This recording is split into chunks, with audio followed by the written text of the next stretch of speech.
The elevator doors opened, and I saw Hazel sitting on the floor outside my apartment with her shoes in her hands and tears running down her face. It was almost midnight, and the hallway was completely silent except for her quiet breathing. When she looked up at me, she forced a small smile, like she was embarrassed to be seen that way. That image stayed in my head for a long time. At that point, Hazel and I had already known each other for several months. I cared about her deeply, although part of me still felt confused around her sometimes. She could make a room feel warm and heavy at the same time. Some days, she looked like the loneliest person in the world. Other days, she looked impossible to understand. That night, she told me she did not want to go home because she had another fight with her family. I unlocked my apartment quietly and let her inside. She walked directly toward the kitchen window while wrapping her arms around herself. Outside, Chicago looked cold and distant under the streetlights. I made tea while she stayed silent for several minutes. Then she finally spoke. She said her mother accused her of wasting her life again. According to Hazel, her family never believed in her dreams or respected her decisions. She explained that her older sister was successful and married, while she was still trying to build something meaningful for herself. At the time, I felt sorry for her. Now, when I remember those nights, I realize something important. Manipulative people rarely begin with obvious control. They begin by creating emotional closeness. They share pain carefully and make you feel chosen, trusted, and emotionally needed. Hazel was extremely good at that. I first met her 7 months earlier at a bookstore cafe near my office. She sat beside the window wearing headphones while staring at a laptop covered in travel stickers. After struggling with her charger for several minutes, she finally asked if I could help her. That small moment changed my entire year. She thanked me warmly afterward and asked if I came there often. Her voice sounded soft and relaxed, and she laughed easily during conversations. Some people naturally know how to make others feel interesting. Hazel had that ability without even trying, or maybe she was trying from the beginning. Over the next few weeks, we kept seeing each other. Sometimes we planned it. Sometimes it happened unexpectedly. She told me she wanted to become a travel content creator one day because she felt trapped in her current life. She spoke about freedom constantly. Freedom from pressure, judgment, expectations, and emotional exhaustion. When lonely people finally meet someone who understands their emotional language, attachment happens quickly. We do not only fall in love with a person, sometimes we fall in love with the feeling of being emotionally important to someone. That was exactly what happened to me. Hazel made ordinary moments feel personal. She remembered small details about me that nobody else noticed. She knew how I liked my coffee and which songs helped me relax after stressful workdays. Some nights she sent voice messages before I slept because she knew I hated silence inside my apartment. Those little things slowly became part of my life. I was 30 years old and worked remotely as a customer support specialist for a software company. My life was predictable before Hazel entered it. I answered emails all day, exercised occasionally, visited my mother on weekends, and spent most evenings alone. Then Hazel arrived, and suddenly my quiet life felt emotionally alive. But there were moments that confused me too. Sometimes she disappeared for hours after emotional conversations. Sometimes her stories changed slightly without explanation. Other times, she spoke about serious financial struggles while posting photos from expensive restaurants with friends. Whenever I noticed these contradictions, I blamed myself. Overthinking. Emotionally attached people often ignore small discomforts because they are afraid of losing emotional connection. The mind creates excuses when the heart already feels dependent. One rainy evening, Hazel called me crying while I was finishing work. She explained that she needed money for an online certification course because her father refused to help her again. She sounded humiliated while describing the argument. I could hear pain in her voice, and I immediately offered support. Later that night, she hugged me tightly outside the train station and thanked me repeatedly. That moment affected me more than it should have. After that, helping her became normal without me realizing it. Some weeks it was transportation money, other weeks it was anxiety medication, rent stress, or damaged equipment for her content projects. The amounts were never extremely large. They always sounded understandable. Looking back now, I think that was intentional. Manipulation becomes difficult to recognize when it arrives slowly and emotionally. People become suspicious of large lies, but small emotional requests often feel harmless. By the time patterns appear clearly, emotional attachment is already strong. Still, Hazel was not cold all the time. That was what made everything more confusing. Some nights she sat beside me on the couch and spoke honestly about her fears. She admitted she sometimes felt jealous of people with stable lives and healthy families. Other nights, she cried while singing softly to old music in my kitchen. During those moments, she felt genuine and emotionally open. That was why leaving her never felt simple. One Friday evening, Hazel invited me to a rooftop gathering with some of her friends downtown. It was the first time I saw her around people from her social life. She looked different there, more confident, more expressive. She laughed loudly, ordered expensive drinks, and moved through conversations effortlessly. Meanwhile, I stood quietly near the wall holding a glass I barely touched. At one point, I overheard one of her friends teasing her about how easily she convinced people to help her. Everyone laughed, including Hazel.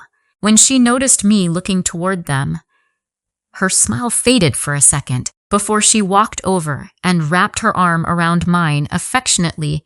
Something about that moment stayed uncomfortable inside me. Later that night, Hazel left her phone beside me while dancing with her friends. The screen lit up briefly from a message preview. It was from someone named Alexander. The message said, "You should be careful with him." A second message appeared moments later. "He sounds more serious than the others." My stomach tightened immediately. Across the rooftop, Hazel stood under golden lights with a drink in her hand and a smile on her face. For the first time since meeting her, I felt something dangerous enter my mind. Doubt. Before I share the rest of story, I need to know, where are you listening from? I would love to hear from you. I barely slept after seeing those messages on Hazel's phone. My mind kept replaying them while morning light slowly entered the apartment through the blinds. Part of me wanted to believe there was an explanation. Another part already understood the truth was probably worse than I imagined. Hazel woke up around 9 and smiled. When she saw me sitting quietly near the kitchen counter, she walked toward me slowly and wrapped her arms around my neck, like nothing was wrong. For a few seconds, I almost forgot everything again. That was the confusing thing about her. Hazel could make tension disappear with simple affection. A smile, a soft touch, or a gentle voice often changed the emotional atmosphere completely. Some manipulative people understand emotional timing better than honest people do. She noticed my distant expression almost immediately. Then she asked if I was okay. I wanted to mention the messages right there, but fear stopped me. Not fear of conflict. Fear of hearing an answer that would destroy whatever remained between us. So instead, I stayed quiet. Later that afternoon, Hazel asked if I could help her buy a professional camera for content creation. She explained that it was her chance to finally grow her online career seriously while she spoke excitedly. I remembered Alexander's message again. He sounds more serious than the others. The sentence repeated in my head constantly. For the first time since meeting her, I did not respond immediately. I simply asked why she suddenly needed such an expensive camera if things were already difficult financially. The change in her expression was small, but noticeable. She became defensive almost instantly. She asked why I suddenly sounded suspicious and cold. Then she reminded me how unsupported she already felt by everyone in her life. Somehow the conversation slowly changed until I became the guilty person instead of the confused one. That moment disturbed me deeply afterward. Emotionally manipulative people often redirect conversations away from accountability. Instead of answering difficult questions directly, they create guilt, emotional pressure, or confusion. Eventually, the other person becomes more focused on repairing the emotional tension than understanding the original issue. And somehow, that strategy often works. A few days later, Hazel arrived at my apartment carrying groceries and wearing one of my oversized hoodies. She looked relaxed and beautiful in a way that immediately softened my thoughts again. While cooking dinner, she played old songs from her phone and danced around the kitchen playfully. Watching her felt painfully normal. That night, she rested her head against my chest while describing places she wanted us to visit together. One day, she talked about small cafes in Italy, beaches in Greece, and apartments overlooking rainy streets in London. Listening to her felt comforting and dangerous at the same time. I started realizing something difficult. The problem was no longer understanding her behavior. The problem was that I loved her anyway. Love becomes emotionally dangerous when someone begins accepting pain in exchange for connection. The heart slowly starts negotiating with behavior it would normally reject. Small lies become misunderstandings. Manipulation becomes emotional damage caused by stress. We adjust reality to protect attachment. I think I spent months doing exactly that. Around 3 a.m, Hazel fell asleep beside me while watching videos on her phone. A few minutes later, the screen lit up repeatedly from incoming messages. At first, I ignored them. Then another notification appeared, and another. Finally, I looked. The messages were from Alexander again. Did you tell him about Miami yet? You cannot keep doing this forever. I almost feel bad for him now. My chest tightened painfully. I opened the conversation slowly while trying to control my breathing. There were months of messages between them. Some were casual. Others made my stomach sink completely. Hazel joked about how emotionally easy I was to influence because I hated seeing her upset. She even described me as predictable because I always tried fixing her problems. But one message affected me more than everything else. Alexander asked why she still stayed with me. Hazel replied, "Because he makes me feel safe." I stared at those words for a very long time. That was the first moment I truly understood her emotionally. Hazel was not manipulating me because she enjoyed cruelty. She was emotionally dependent on comfort, attention, and security. She used people because she was terrified of instability inside herself. But understanding someone's pain does not erase the damage they create. I sat alone in the kitchen until sunrise while memories replayed endlessly in my head. Her late-night voice messages, the way she held my hand during stressful days, the way she looked at me when she wanted comfort. I began questioning which moments were real. That confusion hurts more than anger sometimes. Betrayal becomes emotionally exhausting when good memories no longer feel trustworthy.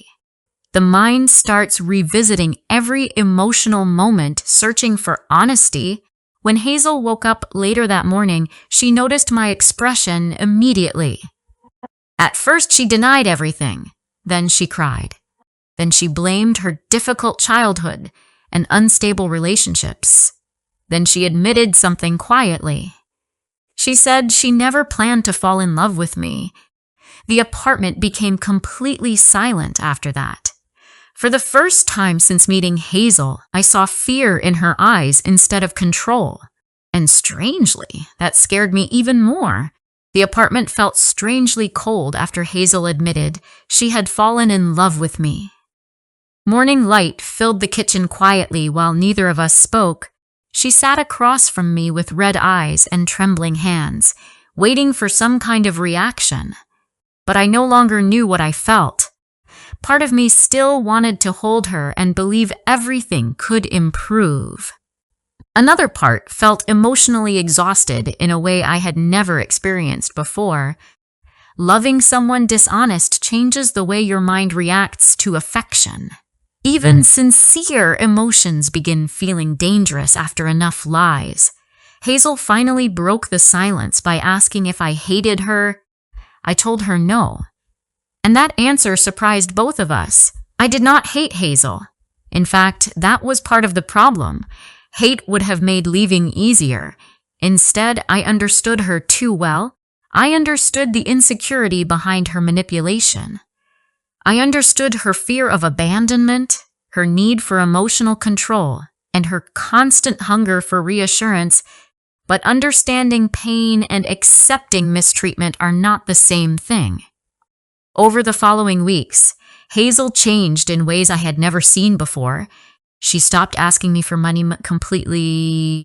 She found a stable job at a clothing store downtown and even started paying for our dinners. Sometimes. She became calmer, quieter, and more emotionally honest during conversations.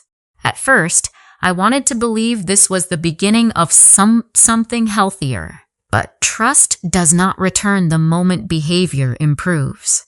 Emotional damage stays inside ordinary moments long after apologies end. Once suspicion enters a relationship deeply enough, even peaceful days begin carrying hidden tension. That was happening to me constantly. Sometimes Hazel would look at her phone and my chest immediately tightened. Other times she arrived late somewhere, and my mind automatically imagined another lie. I hated becoming that version of myself, but I could not stop it. Pain changes emotional instincts quietly. One evening, Hazel invited me to dinner at a small Italian restaurant beside the river.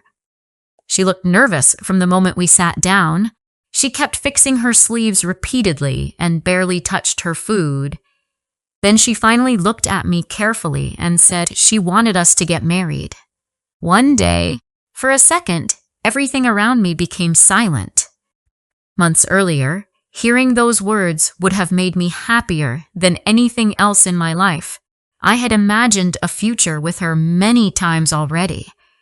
I imagined traveling together, building a home together, and eventually introducing her proudly as my wife. But something inside me had changed permanently. I looked at Hazel sitting across from me and realized I no longer felt emotionally safe with her. I still loved parts of her deeply, but love alone was no longer enough to silence doubt. That realization hurt more than anger ever could.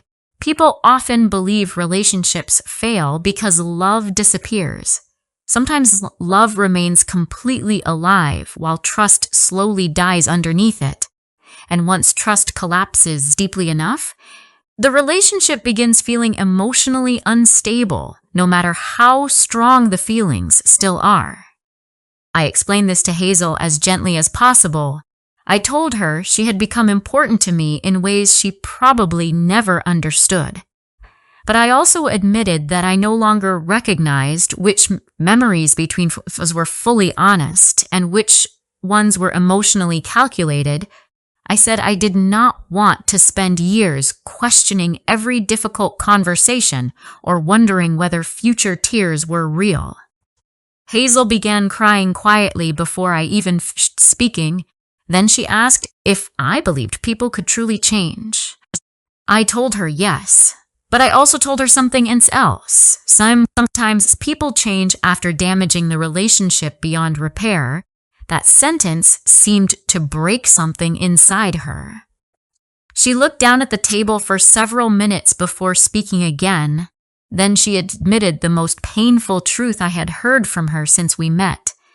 She said she spent so much time manipulating love that she did not recognize real love until she was about to lose it.